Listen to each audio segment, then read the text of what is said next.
आज का हमारा विषय है योग और व्यायाम। योग किसको कहा जाता है, इसमें बड़ा कन्फ्लिक्ट होता है। लोग बाग ये सोचते हैं कि योग क्या होता है। तो आज मैं योग के बारे में आपको अवगत करा रहा हूं कि योग क्या होता है। मैं आपका दोस्त डॉक्टर वाजिद अली, मोटिवेशनर और बिजनेस कोच, इसके बारे में कुछ बताना चाहता हूं। योग एक आध्यात्मिक प्रक्रिया है। जैसा आप लोग देख रहे हैं, योग जोड़ने के लिए यूज किया जाता है, यानी कि एक से अधिक जब साथ में काम करते हों उसको हम योग कहते हैं। योग शरीर, मन और आत्मा के एक योग को मिले हुए रूप को कहा जाता है, यानी कि पूर्णतया ये स्पिरिचुअल होता है, आध्यात्मिक होता है। इसके ऊपर ये बताया जाता है।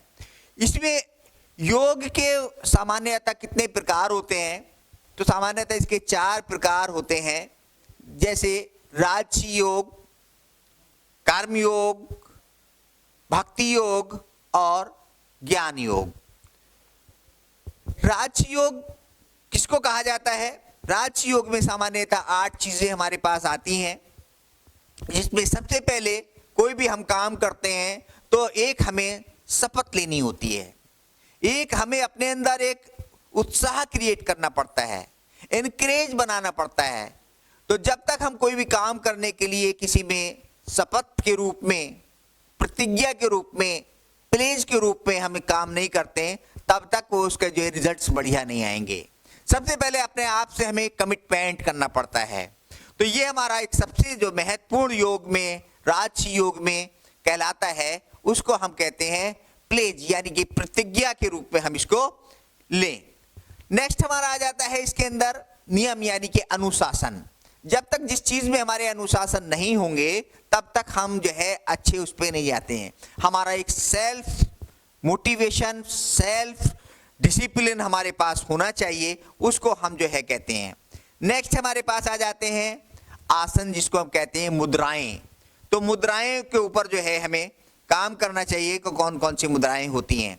फिर हमारा जाता है प्राणायाम, जिसको हम श्वास के रूप में कहते हैं, कि अपनी सांसों पे हमें कितना जो है कमांड होता है, सांसों को हम कितना रोक सकते हैं। और एक किस्म से हमारे सांस के द्वारा हम जो है एक, जैसे सॉफ्टवेयर होता है ना, एक हार्डवेयर होता है, एक सॉफ्टवेयर होता है, जो सांसों के द्वारा ही हम अपने बॉडी को, अपने शरीर को, अपनी मुद्राओं को जो है नियंत्रित करते हैं।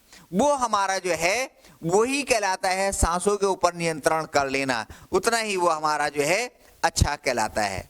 नेक्स्ट हमारे पास जाता है इंद्रियों पर जो है कमांड कर लेना, इंद्रियों को अपने वश में कर लेना।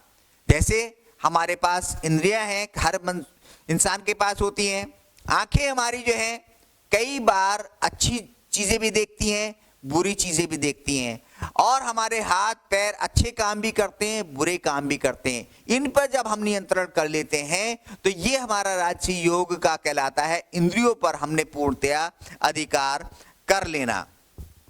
हमारा नेक्स्ट आ जाता है ध्यान। ये बहुत ही महत्वपूर्ण होता है मेडिटेशन।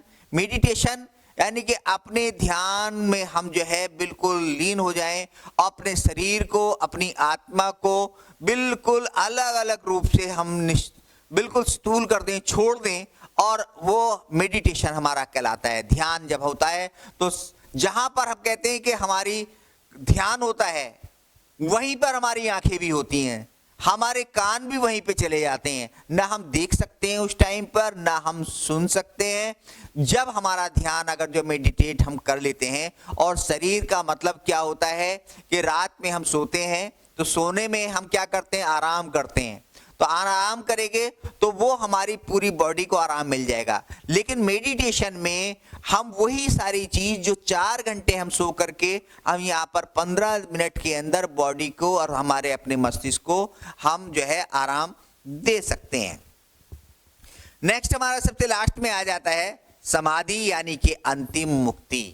ये जो योग इस तरीके से होता है कि जिस तरीके से मुक्ति हो जाती है, शरीर मृत बिल्कुल पोजीशन में हो जाता है, जो मृत आसन हमारा कहलाता है। बिल्कुल दुनिया की सारी चीजें छूट जाती हैं। जब हम अपनी जो है मृत्यु को याद कर लेते हैं तो सामान्यतः हमारी जो है कोई भी गलत भावनाएं हमारे मन से निकल जाती हैं। तो ये हमारा जो है राजयोग के 8 भाग ये आपको मैंने बताया।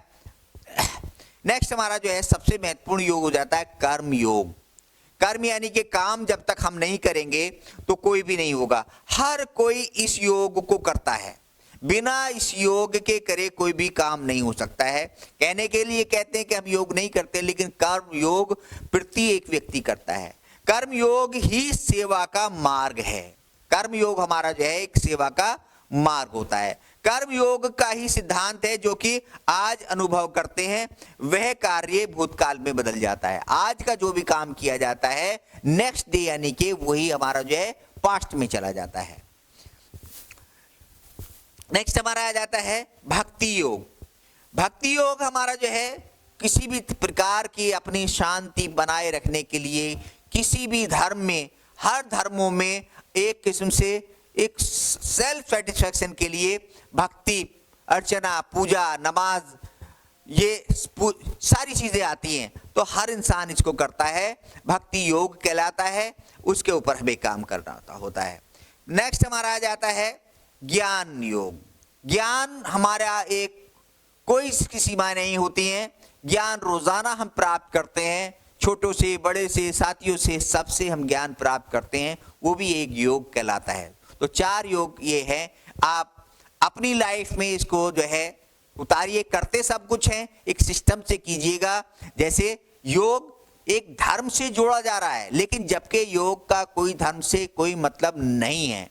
योग अपनी जगह है, धर्म अपनी जगह है, चाहे कोई सा भी धर्म हो, डायरेक्ट इनडायरेक्ट में हम इसको अडॉप्ट करते हैं। जैसे मुस्लिम समाज है, वो जो है नमाज पढ़ता है, उसमें सारे योग होते हैं, सारी चीजें इसके अंदर, भक्ति भी उसके अंदर आ जाता है, डिसिप्लिन भी उसके अंदर आ जाता है, कर्म भी उसके अंदर आ जाता है और ज्ञान भी उसके अंदर आ जाता है, और उसकी सारी मुद्राएं भी आ जाती हैं, क्योंकि वो एकाग्रचित होकर के नमाज पढ़ी जाती है। तो हर धर्म पूजा करते हैं, तो पूजा में भी जो है हम जिसकी भी हम मन में जो आस्था होती है, श्रद्धा होती है, उस पर हम फोकस करते हैं, तब हम जो है उसको होते हैं। तो इसलिए हम कह सकते हैं योग से हम निरोगी हो सकते हैं, और एक जो है योग से हम जो है एक मुक्ति के रास्ते पे जाते हैं। हर एक धर्म, हर एक इंसान यही चाहता है कि इस संसार में आकर के हम कुछ अच्छे कर्म करें और बाद में हमारी जो है मुक्ति मिल जाए। तो जब हम इसके आधार पे चलते हैं तो मुक्ति सामान्यतः हमें मिलना संभव होगा।